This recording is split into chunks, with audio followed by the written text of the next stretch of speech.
green chili, chicken enchiladas, blue corn tortillas, a side of cherry pie, and black coffee.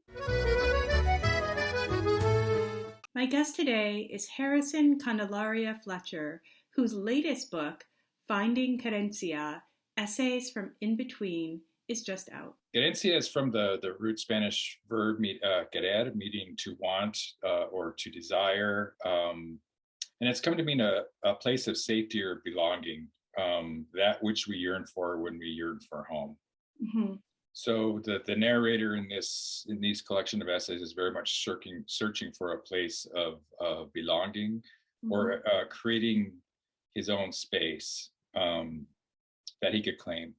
And I say the narrator because in this book I've adopted a persona of a character called Coyote, which is New Mexican slang for mixed breed or mutt, and that's kind of what they called me when I was growing up in the North Valley in Albuquerque. And mm-hmm. So I adopted that persona as a way to, like a mask that allowed me to get some distance and some clarity, and to see this narrator as he navigated the terrain he was searching for, if that makes any sense. Yeah, no, that I think, your previous work focuses a lot on family, place, identity. And so I was going to ask you a little bit about how is this different? But I think you're mentioning the literary mask is one way in which it's pretty different. But before you talk about that, I guess I have two questions. One is to talk a little bit about that literary mask. But the second one is when you said, I'm not going to say it very well, basically coyote. When you were called that as a kid, was that flattering, neutral, or a negative term? No, it was a negative thing. And I mean, it's come to mean a different thing these days. Coyote, and especially in the Southwest, means like a border, somebody who crosses people from the border. Mm-hmm. But when I was growing up, it was just someone they called someone who was mixed. It was kind of like a derogatory term that came back to haunt me, I guess, when I was a newspaper columnist in Albuquerque for a while, and I got a call from a reader. I look like I look, I'm a white man. I never knew my father, but I look like him and I have his name. And I used to write about culture and race and tradition in Albuquerque. And he called up and says, "What are you writing about our culture for?" I was like, I tried to explain myself. He goes, "Well, you're just like goddamn coyote." And then he hung up. I don't know. I don't want to say reclaim is the right word, but I almost did. I'm going to use that persona mm-hmm. as a way to get at some of these issues of belonging when you come from two cultures, two ethnicities. Yeah. I mean, when you were saying that, I was thinking about the word territory, actually, because I get that you're not either or, but there's also, if you flip it around, it's both. If you can make it a positive, then you're one of the rare people who can go back and forth, or who can sort of see this territory and that and claim it. But I hear what you're saying, like with that example, it's somebody challenging you and your rights to that. I think so much of Memoir is about the human need to be seen. And when that gets complicated, because it gets so complicated for so many of us, it's trouble. And so I think one of the things that I love so much about your writing is you're saying, see me. I am not what you think maybe on the surface. So I'm going to take you for this journey and show you. No, absolutely. I mean, just from, my own standpoint, I always, like I said, I never knew my dad. I didn't know his family at all. And I grew up in my mom's culture. So I always felt like I belonged to the only family I knew, but I never know that by seeing me. So it was always this, and it still is. I don't know that I reconciled it. It's this tension, in the writing and in the subject that I write about, to find a way to be seen. And I tried to use that this time. Someone who always thought that he had to check a box, in the census, or choose one or the other, and neither one felt comfortable. And so, the subject and the form of the essays is kind of written to reflect that tension and those constraints. This narrator is working with and against those pressures of trying to belong, trying to be seen, trying to find his own voice or his own vocabulary that makes sense to him. Yeah, and that, when I don't know how to say this, but I think in some ways For you, it's just so random. You could have easily been a little boy born with darker skin. Do you know what I mean? Like, in other words, what people see in your experience and in that disconnect is really intriguing. But there's also just something about the randomness in terms of like the features we're born with or how we present to the world, or maybe how the world interprets our Yeah. features or who we are at any given time. So all of that is so interesting, and I think really important now as a culture begins to look at identity, who can claim what, and history and the troubles and people who have not been allowed to tell their stories. It seems to me like the form mirrors this sort of in-betweenness. Once I started writing through the mask of Coyote, it was difficult to tell this straight on.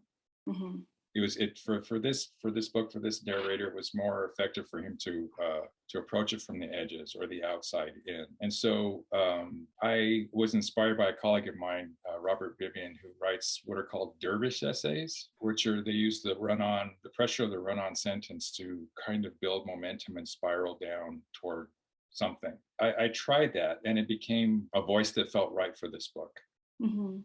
And for me, it's like not so much dervish essays, but I would call them like root essays, Mhm. where they're trying to drill down toward the source of what the subject might be. So a Mhm. lot of them are written in this fluid, searching, run-on form Mhm. for that reason, to kind of reflect this narrator's search for his place. Yeah, it became the only way I could write about it. It gave me distance, but it gave me an angle of approach, and it allowed me to go places that a direct eye persona would not. Mhm. And this may sound strange, but it actually allowed me, hiding behind this mask actually allowed me to reveal things about myself that I couldn't have without the mask. No, that makes sense. It may sound strange, but I just think about the first time I went to therapy and I put a pillow in front of my face to be able to talk.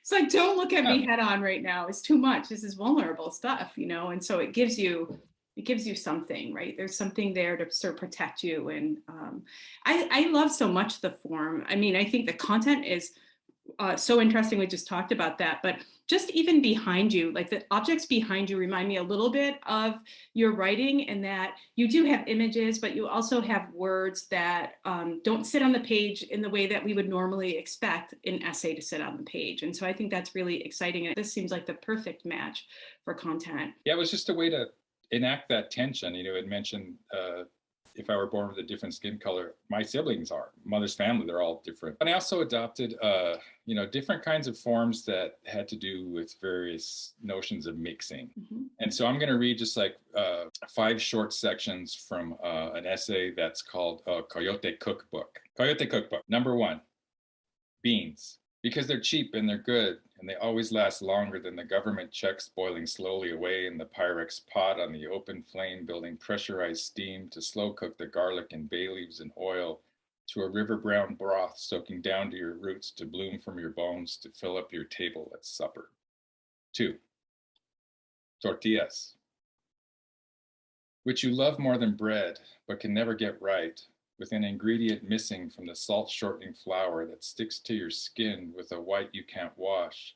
So you form instead an imperfect ball rolled into the shape of a ghost ship from Iowa, where your father came from before he sighed through the curtains of his hospital room to fill your house with a silent moon on a cast iron comal while you wait with a plate the size of the hole in your stomach.